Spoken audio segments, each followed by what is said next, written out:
When you come to a hurdle, do you just click the Continue with Known Issues button and hope that nothing bursts into flames? That's apropos of nothing in this video, really, but I thought it would make a good opening hook. What do you think? More, please? Or never again? Moving on to this session's topic, I haven't used gouache before, but I've done a little research and really wanted to try it out.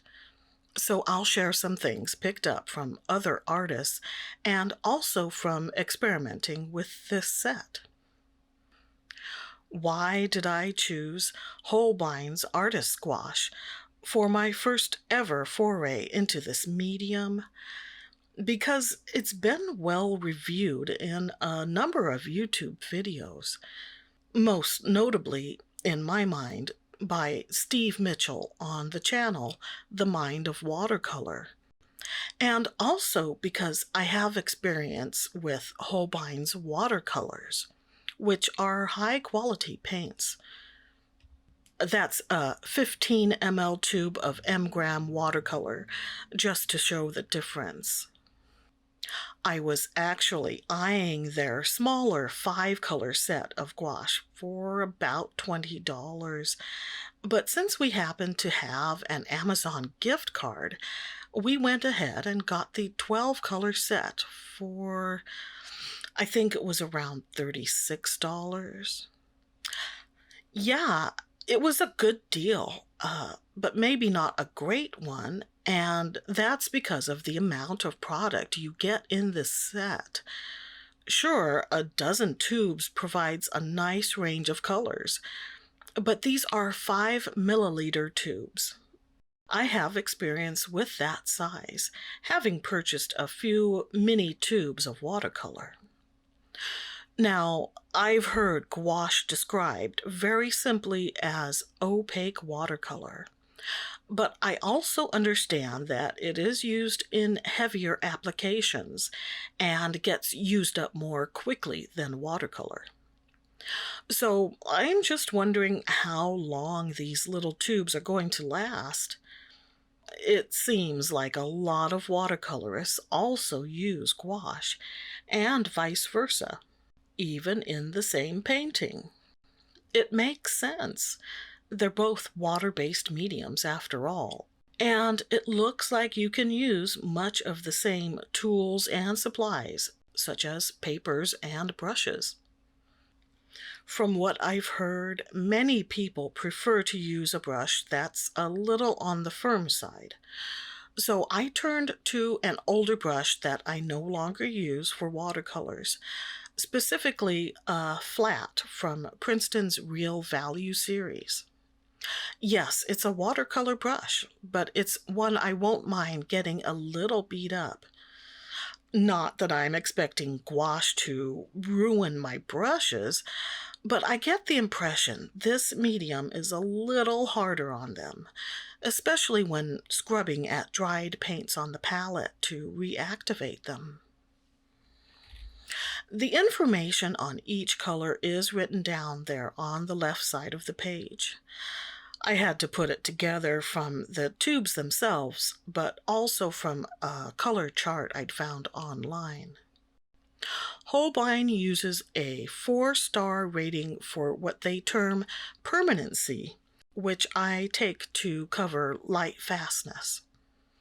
The little circle symbols designate opacity levels, and of course the pigment numbers are there as well. Here I was just demonstrating opacity and also how the paints take water. It took a while to get familiar with each color's viscosity and to figure out what water ratios to use. So the first couple of swatch lines, the 2 reds on top, are way intense. Well, all of them are intense, but those in particular, I felt I hadn't given them proper dilution. So later on, I go back and add another, more watered down swatch for each of those 2 reds. Yeah, I was surprised by the strength of these colors. It seemed like I kept adding more and more water, yet the colors, while gaining translucency, remained highly pigmented. I don't know if they should let just anyone use these super-powered pigments, because I'm not particularly ambitious, but there are now visions of grandeur running through my head about becoming the next Edward Hopper.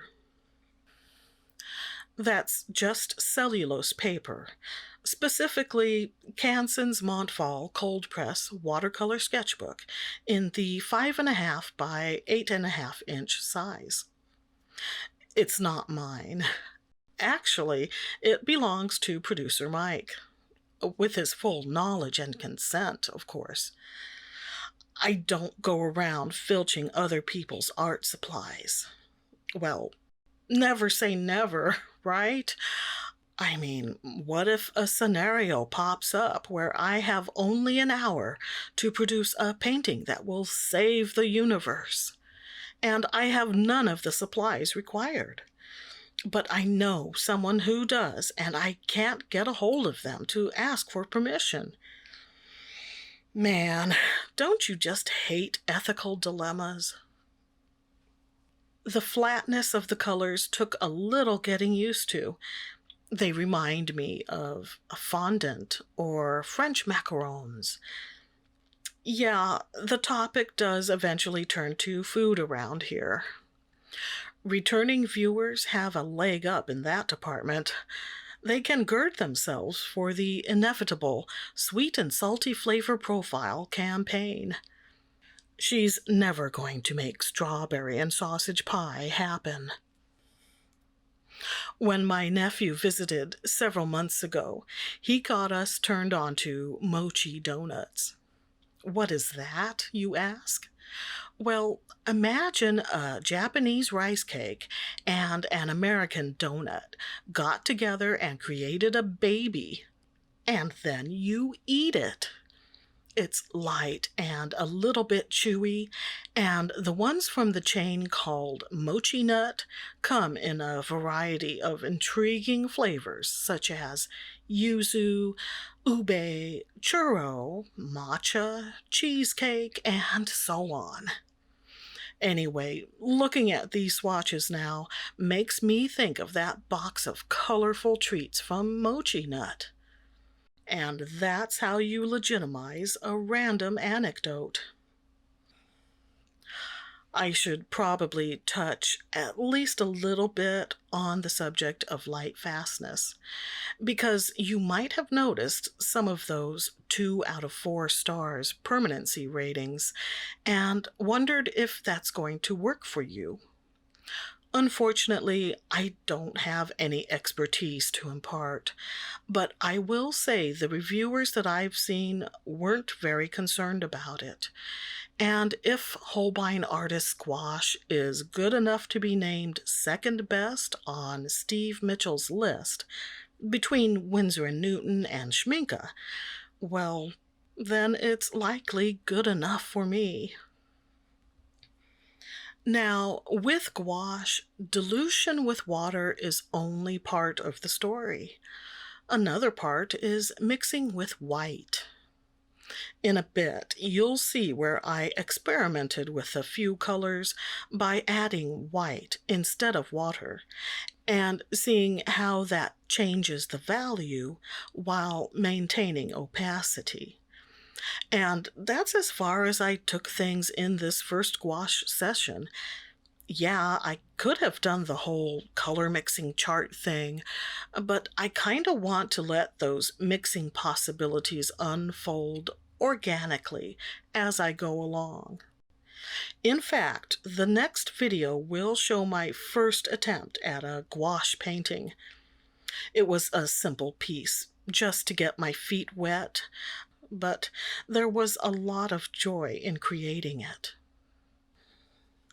It's true that I could have started my gouache journey with one of those attractive jelly gouache sets.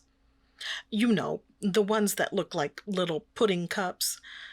I decided to not go that route since, one, the idea of painting fresh from tubes appealed to me.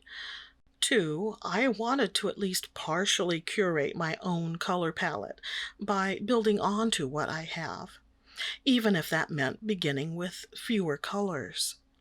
And three, those jelly gouaches don't appear to be artist grade.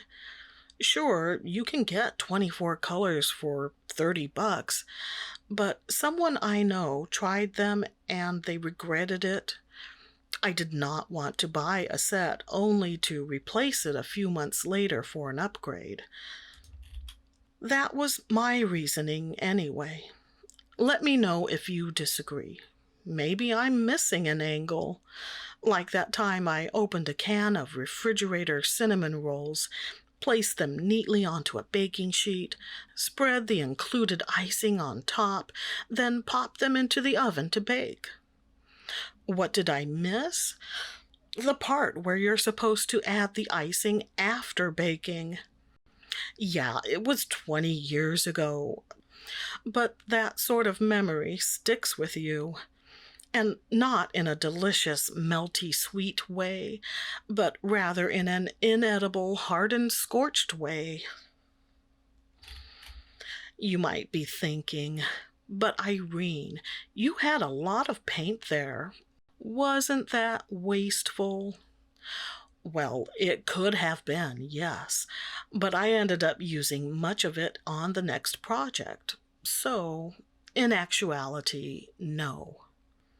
What would be wasteful is passing up this opportunity to remind you that clicking those like, subscribe, share, and comment buttons would be not only the appropriate step at this time, it would also be a delicious, melty, sweet one. For me, anyway. For you, it could be your good deed for the day. Like pulling down a box of cereal for that short shopper in the breakfast foods aisle. Well, I'm short and on my tippy toes reaching for 1,000 subscribers. It's so close. So here are those white mixes I mentioned earlier. Not being a big fan of pastel colors, my concern was over ending up with pale results. However, it looks like you can achieve a good range of values by being mindful of your mixing ratios. To clarify, before this session, I'd worried that mixing with white would result in weak colors, but I found that in these paints at least, the pigmentation is so strong that fine-tuning your values, meaning the lightness or darkness of your colors, is pretty easy. Of course, more experimentation is called for, but so far, I'm glad I went ahead and got the set of Holbein Artists Gouache. I'm happy to share this arting experience with you. Only time will tell if this medium and I are a good match. In the meantime, you can watch as I learn. Remember, the next video will be my first painting using this set. Will it be a win or will it be a fail? Maybe it'll be a crash and burn. But you won't know unless you watch. So keep your eyes peeled and the notifications for this channel set to all. And stay artsy, my friends.